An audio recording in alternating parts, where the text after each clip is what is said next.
Hannah here. I got these free chairs off of Craigslist. The person left it on curb for me to pick up, and it was four chairs, but I broke it into two so that I can convert it into an easy garden bench.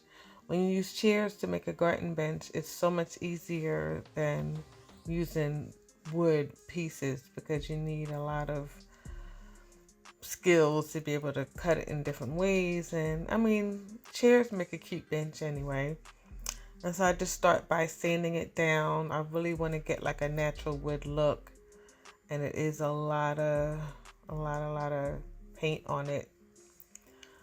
Right here, I believe I must have gotten bored with sanding so much. I did get some done, and so I decided to release the seat and give my hands a break from all the sanding.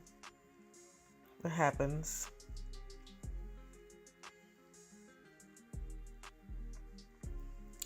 If this is your first time checking out my page, maybe you can subscribe so you can see someone actually trying to do something that, learning new things, trying to do something different without being an expert at it, and just giving you a feel of what it's like if you actually just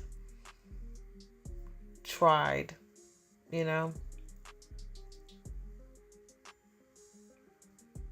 try something for the first time. The flat parts of the chairs were fine sanding and it came off pretty well. But of course, I had some issues with the parts that were curvy and deep inside where my orbital sander won't fit.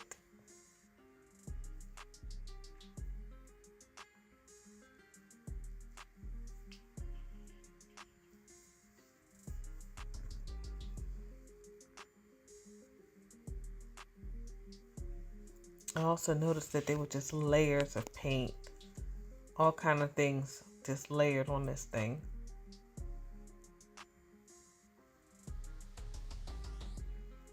And when I first started this project, it was last year sometime when the weather was still warm.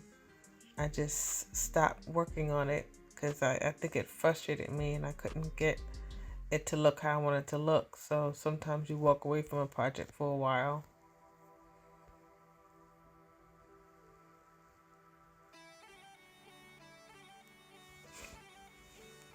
And so I bought this wood piece out of Lowe's, and I'm doing as much measurements as I can possibly do because I've only cut something like this once before, and I had my boyfriend watching me when I cut it.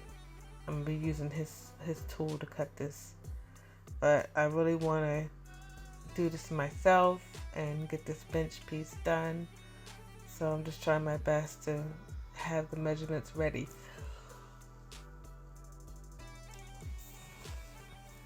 Have the measurements right so I can cut it right, because I don't want to buy another piece.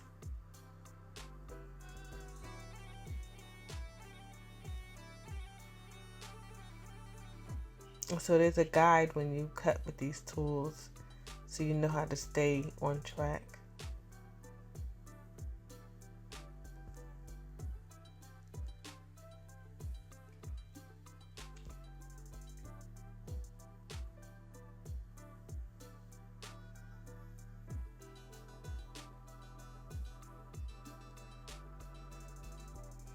And so it's another tool my boyfriend's gonna loan me, but this one broke and he was showing me, so I didn't put that on camera, and so I have to wait until he get another one.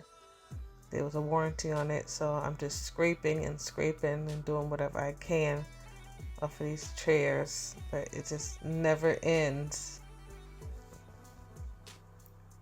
And so I will go down to the basement and work on something for about half an hour to an hour, just doing some scrubbing, and it just,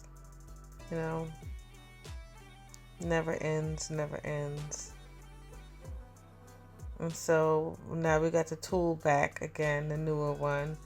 And it has a really terrible smell to it. And I'm just going to use my mask so I can kind of mask some of the smell.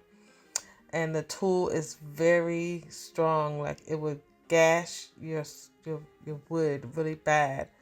So it's going to look like I'm moving too fast, and I should just slow down to cut some more off, but it's just that it gashes everything so bad. You have to keep moving really fast, or you just have tons of marks all on it. And so I'm trying to keep it moving really quick.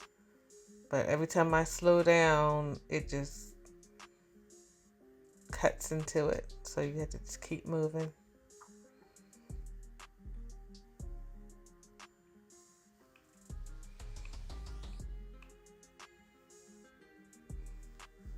So I'm knowing that I'm not going to be able to complete it with this tool because it's just not going to get deep in there unless I slow down. And if I slow down, it's going to really mess it up.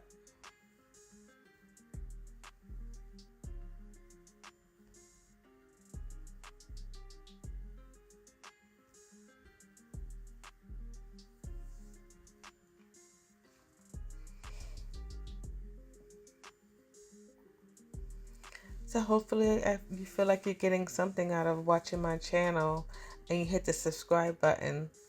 That way you'll hear from me soon. I don't always post like every week or so, so just look out for me.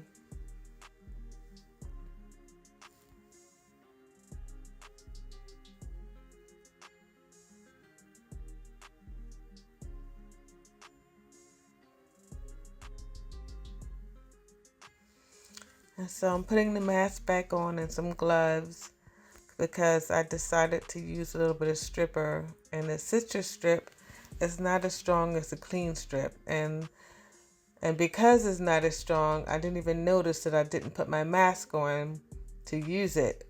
I essentially just start using it without it because it really doesn't bother you to smell it. I'm not suggesting to not wear your mask. I'm just telling you that the smell is not heavy. So I just forgot to put my mask on. But I just wanted something to kind of work on these little parts in between where I can't seem to get anything to get it off. And I have a paint scraper. I just want to possibly loosen up all these parts and then see what happens.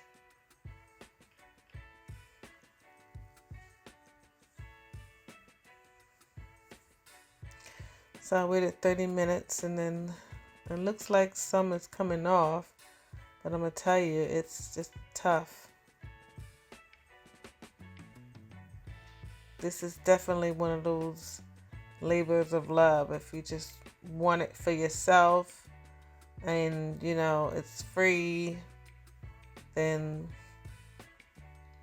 go for it. But if you're trying to make some money, this is not the way because it's just it's not going to pay sanding and scrubbing and scraping for for hours and hours. Yeah. So many times I thought about just painting because I was like, this is just ridiculous.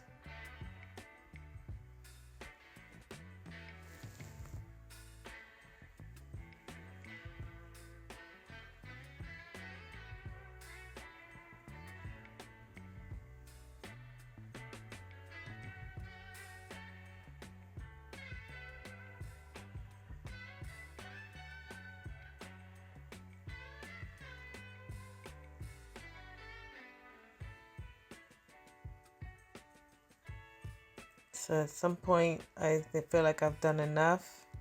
I'm like, this is it. And so I'm washing down the chairs to just get ready for the next step.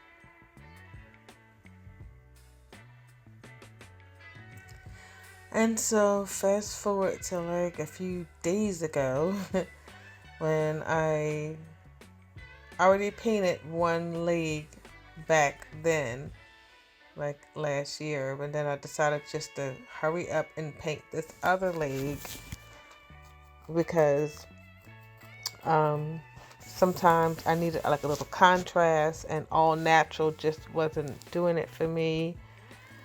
And I will have in the description the paint color. I've used this before and I had leftovers, so I said nice blue with it would be nice too. And so I just did one leg on each side of the bit of the chair legs to just give it a little, just something different.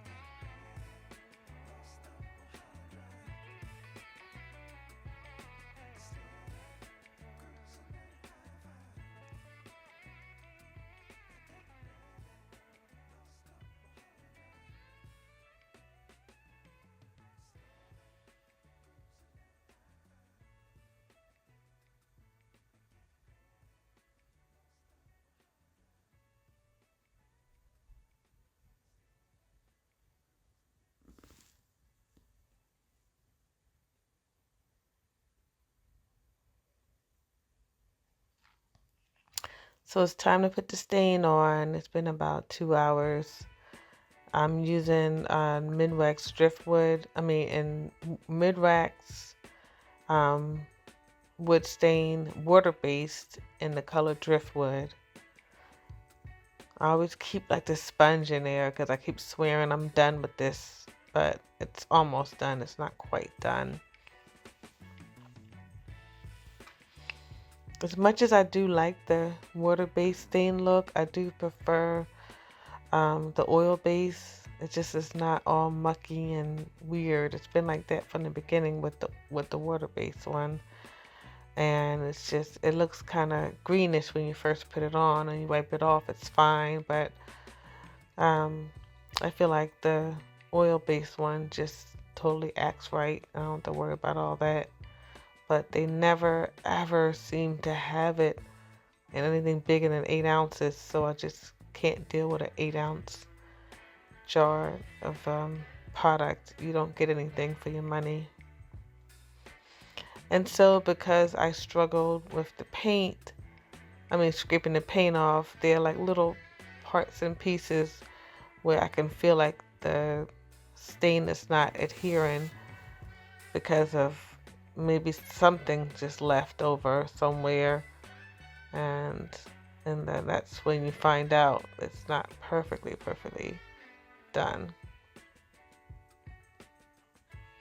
I do have to admit I did not give it like that soft sand, and I did not pre-treat it and stuff like that.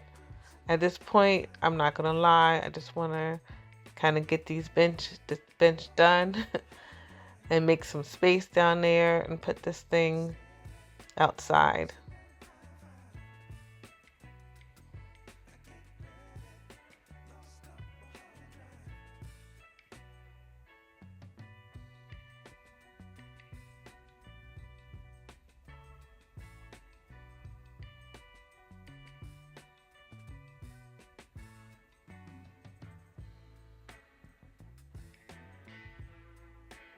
And so now I'm putting the top coat. Now this stuff is made for outside things. Like if it was in a bigger can, it could be for like your deck and stuff, like wood that's outside getting hard weather.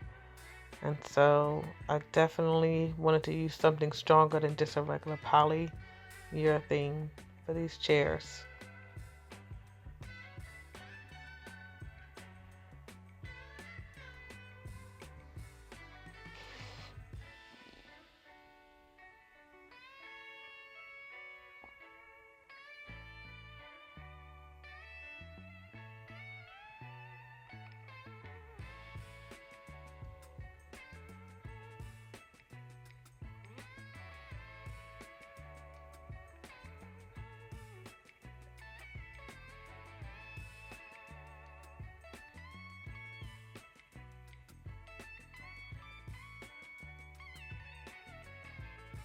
The smell is very strong with this stuff.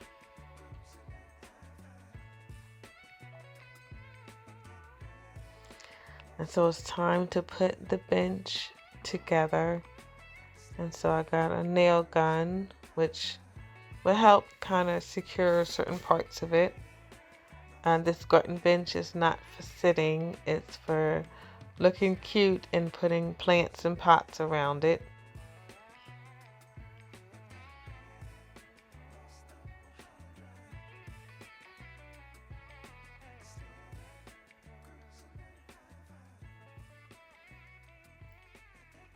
This first shot, I made a mistake of trying to put it in a thicker part, and so that didn't work out well.